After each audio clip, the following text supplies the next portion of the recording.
So now আজ ভূমধ্য সাগরের জলে এমন একটি ঝড় উঠেছে আর এই ঝড়ের কেন্দ্রবিন্দুতে রয়েছে ভারত আর বিপরীতে দাঁড়িয়ে আছে তুরস্ক এবং ন্যাটো, যারা একসঙ্গে মিলে এমন একটি গোপন গেম খেলছে যেখানে টার্গেট সরাসরি ভারতের গর্ব আইএনএস বিক্রান্ত। হ্যাঁ, ঠিকই শুনেছেন যে ন্যাটো কিছুদিন আগেই সাহায্যের হাত বাড়িয়েছিল বন্ধুত্বের নামে, বলেছিল যে আমরা ইন্ডিয়ার সঙ্গে সম্পর্ককে আরো মজবুত করতে চাই and we will help resolve the India turkey tensions peacefully. সেই ন্যাটোই আজ ভারতের পেছনে চালাচ্ছে ভয়ঙ্কর চক্রান্ত। এই খবর ফাঁস হতেই আন্তর্জাতিক মহলে শোরগোল পড়ে গেছে, সবাই তাকিয়ে আছে ভারতের দিকে, কারণ এইবার দিল্লি চুপ থাকেনি। বিদেশ মন্ত্রণালয়ের ভেতরেই গঠিত হয়েছে এমার্জেন্সি স্ট্র্যাটেজিক সেল আর সোজা সিদ্ধান্ত নেওয়া হয়েছে no more warnings only action. এবার ভারত পাঠাচ্ছে নিজেদের সব থেকে মারাত্মক নেভাল ব্রহ্মাস্ত্র, আর সেই ব্রহ্মাস্ত্রের নাম শুনলেই প্রতিপক্ষের বুক কেঁপে ওঠে আইএনএস বিক্রমাদিত্য।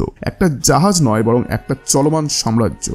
একসঙ্গে বহন করতে পারে 136টিরও বেশি ফাইটার জেট, যার আকাশে উঠলেই শত্রুর র্যাডার অন্ধ হয়ে যায়। এই বিক্রমাদিত্য এখন যাত্রা শুরু করেছে ভূমধ্য সাগরের পথে, আর তার উপস্থিতি মানে একটাই বার্তা যে ভারত আর ডিফেন্সিভ খেলবে না, এবার আঘাত হবে সোজা কেন্দ্রবিন্দুতে। আসলে শুরু থেকেই পুরো প্ল্যানটা তৈরি হয়েছিল ভারতের বিরুদ্ধে। তুরস্ক আর ন্যাটো একজোট হয়ে ভূমধ্য সাগরের মধ্যে এমন একটি ষড়যন্ত্র রচনা করেছিল যার মূল লক্ষ্য ছিল ভারতের গর্ব আইএনএস বিক্রান্ত।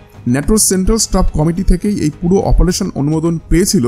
মাত্র 24 ঘন্টা আগেও ন্যাটো ঘোষণা দিয়েছিল যে আমরা ভারত ও তুরস্কের এই বিরোধ মিটিয়ে ফেলবো আর ভারতের সঙ্গে সম্পর্ক উন্নত করাই এখন আমাদের প্রাধান্য। কিন্তু বাস্তবে পর্দার আড়ালে চলছিল একদম উল্টো খেলা। একদিকে ভারতের সামনে ঘূর্ণ নাটক, অন্যদিকে ভারতের বিরুদ্ধে কূটনৈতিক ফাঁদ। এই ডবল গেমিং চলছিল তুরস্ক ও ন্যাটোর মধ্যে।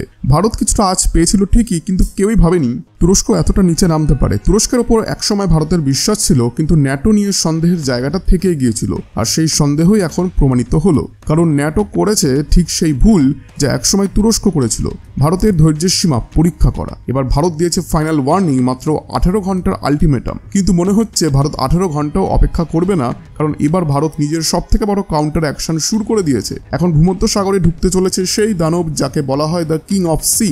আইএনএস বিক্রমাদিত্যর যাত্রা মানেই সমুদ্রের নিচে বজ্রপাতের মতো গর্জন। এবার ভূমধ্য সাগরের বাতাস আর ঠান্ডা থাকবে না, কারণ এবার ভারত প্রবেশ করেছে ফুল কমব্যাট রেডিনেসে। একপাশে তুরস্ক ও ন্যাটোর 250টিরও বেশি যুদ্ধ জাহাজ, আর অন্য পাশে ভারতের মাত্র 9টি নৌবাহিনী ইউনিট। কিন্তু একমাত্র বিক্রমাদিত্যর আগমনেই ন্যাটোর ভিত কেঁপে উঠেছে। পুরো গেমটা এখন একদম উল্টে যেতে চলেছে। যে যুদ্ধ তুরস্ক ও ন্যাটো শুরু করেছিল তার এন্ডিং স্ক্রিপ্ট লিখবে ভারত নিজেই। তাহলে কিভাবে সাজানো হয়েছিল এই গোপন চক্রান্ত?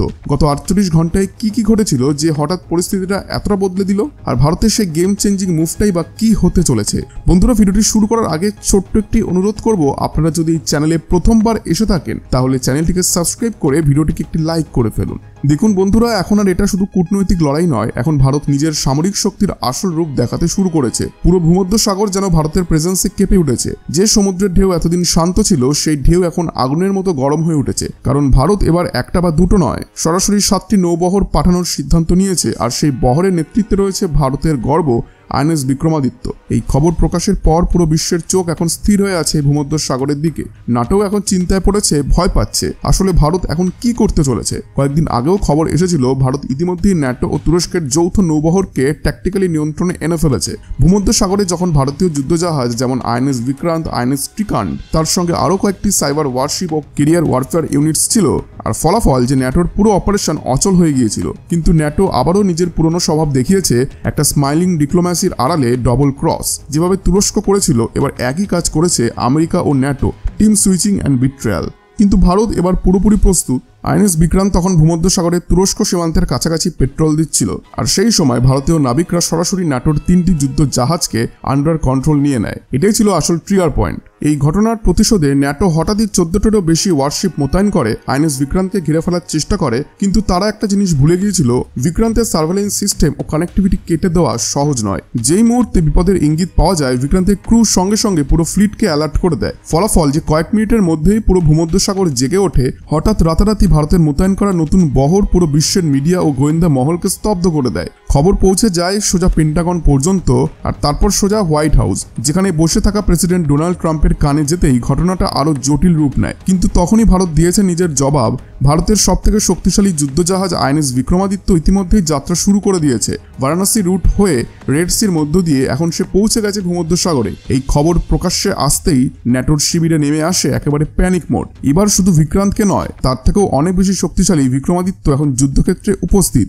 মানে স্পষ্ট ভারতের দিকে ছোড়া যে হুমকি, সেই হুমকির ভার এখন ন্যাটো নিজের কাঁধেই টানতে বাধ্য হবে। ইতিমধ্যেই খবর এসেছে যে ন্যাটো নিজের 22টি যুদ্ধজাহাজ পিছিয়ে নিয়েছে, যার মধ্যে রয়েছে ব্রিটেন, টার্কি সহ একাধিক দেশের জাহাজ। এই জাহাজগুলি সেখানে ছিল শুধু একটা উদ্দেশ্যে, পুরো ভূমধ্য সাগরকে ন্যাটোর নিয়ন্ত্রণে নেওয়া। কিন্তু এখন সেই প্ল্যান ধসে পড়েছে ভারতের সামরিক উপস্থিতির সামনে। ন্যাটো ভেবেছিল কিছু সামরিক কৌশল দেখিয়ে কূটনৈতিক চাপ বাড়িয়ে ভারতকে ভয় দেখানো যাবে। তাদের ধারণা ছিল ভারত পিছিয়ে যাবে, ভূমধ্যসাগর থেকে সরে দাঁড়াবে। কিন্তু তারা ভুলে গিয়েছিল সামনে দাঁড়িয়ে আছে ভারত, যে দেশ একবার যেখানে পা রাখে সেখানে ইতিহাস লেখা শুরু হয়ে যায়। এই মুহূর্তে ভারতে ভূমধ্যসাগরে উপস্থিত মানে একটাই কথা, ভারত যখন ময়দানে নামে তখন গোটা ভূগোল বদলে যায়। তার শক্তি, তার ক্ষমতা, তার নেভাল ডমিনেন্স একা হাতে পুরো ভূমধ্যসাগরকে নিয়ন্ত্রণে রাখতে পারে। এই খবর প্রকাশের সঙ্গে সঙ্গে পেন্টাগন আর ওয়াশিংটন ডিসি সেখানে একদম তোলপাড় শুরু হয়ে গেছে। এমনকি প্রেসিডেন্ট ডোনাল্ড ট্রাম্প নিজেও এখন দিশেহারা, কারণ ভারত এবার আর কোনো টলারেন্স মোডে নেই। ভারত স্পষ্ট জানিয়ে দিয়েছে আইএনএস বিক্রান্তকে ঘেরার যে ভুল ন্যাটো করেছে তার দাম ওদের চুকোতেই হবে। এখন যে ফাইনাল এনকাউন্টার হতে যাচ্ছে তা ঘটবে সোজা ভূমধ্যসাগরের বুকে, আর সেটা থামানো ন্যাটোর পক্ষে প্রায় অসম্ভব। সম্প্রতি প্রকাশিত একটি আন্তর্জাতিক রিপোর্ট অনুযায়ী বিশ্বের তৃতীয় সবথেকে শক্তিশালী নৌবাহিনী আজ ভারতেরই, আর সেই শক্তির কেন্দ্রবিন্দু হলো আইএনএস বিক্রমাদিত্য।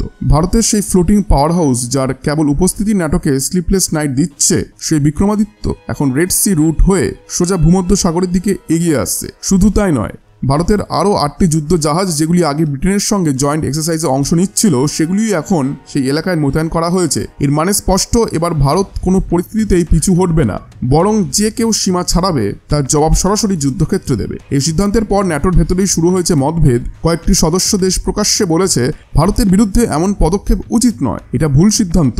তাদের মতে ন্যাটো নিজের অবস্থান হারাতে বসেছে, কারণ ভারত এখন এমন একটি শক্তি যে চাইলে পুরো ভূমধ্যসাগরকে নিজের নিয়ন্ত্রণে নিয়ে আসতে পারে। এটা ঠিক যে ন্যাটোর যেখানে 150টিরও বেশি যুদ্ধজাহাজ রয়েছে, কিন্তু তাতে ভারতের জন্য কোনো বাধা তৈরি হবে না, কারণ ভারতের হাতে রয়েছে আইএনএস বিক্রমাদিত্যর অনবোর্ড পাওয়ার, আর তার সঙ্গে রয়েছে রাফালের স্কোয়াড্রন, যার রেঞ্জে পুরো মেডিটেরিয়ান বেসিন চলে আসে। এই কারণেই এখন ভারতের প্রেজেন্স সরাসরি ন্যাটোকে ভয় পাইয়ে দিচ্ছে। অন্যদিকে ভারত শুধু প্রতিক্রিয়া দেখাচ্ছে না, সে এখন ইউএন সিকিউরিটি কাউন্সিলে ন্যাটোর বিরুদ্ধে আনুষ্ঠানিক অবস্থা নিয়েছে, আর প্রকাশ্যে বলছে ন্যাটোর এই ব্যাকস্ট্যাপ ডিপ্লোম্যাসি আর সহ্য করা যাবে না। তুরস্কের পেছনে লুকিয়ে থেকে পুরো ন্যাটো ভারতের বিরুদ্ধে এক গোপন ষড়যন্ত্র চালাচ্ছিল, কিন্তু এখন পরিস্থিতি এমন জায়গায় পৌঁছেছে যেখানে সেই ষড়যন্ত্রে তারা নিজেরাই নিজের ফাঁদে আটকে পড়েছে। আর আজ তারা আবারও ভারতের সামনে ইউএনের মঞ্চে এসে বেগ ফর ডিএসকেলেশন করছে। মাত্র একটাই ভারতীয় যুদ্ধ জাহাজ আইএনএস বিক্রমাদিত্য রওনা হওয়ার খবরেই ন্যাটোর গোটা স্ট্র্যাটেজিতে কাঁপিয়ে দিল। অনেক সদস্য দেশ এখন প্রকাশ্যে বলছে যে সময় এসেছে ভারতকে মোকাবিলা না করে পিছু হটার,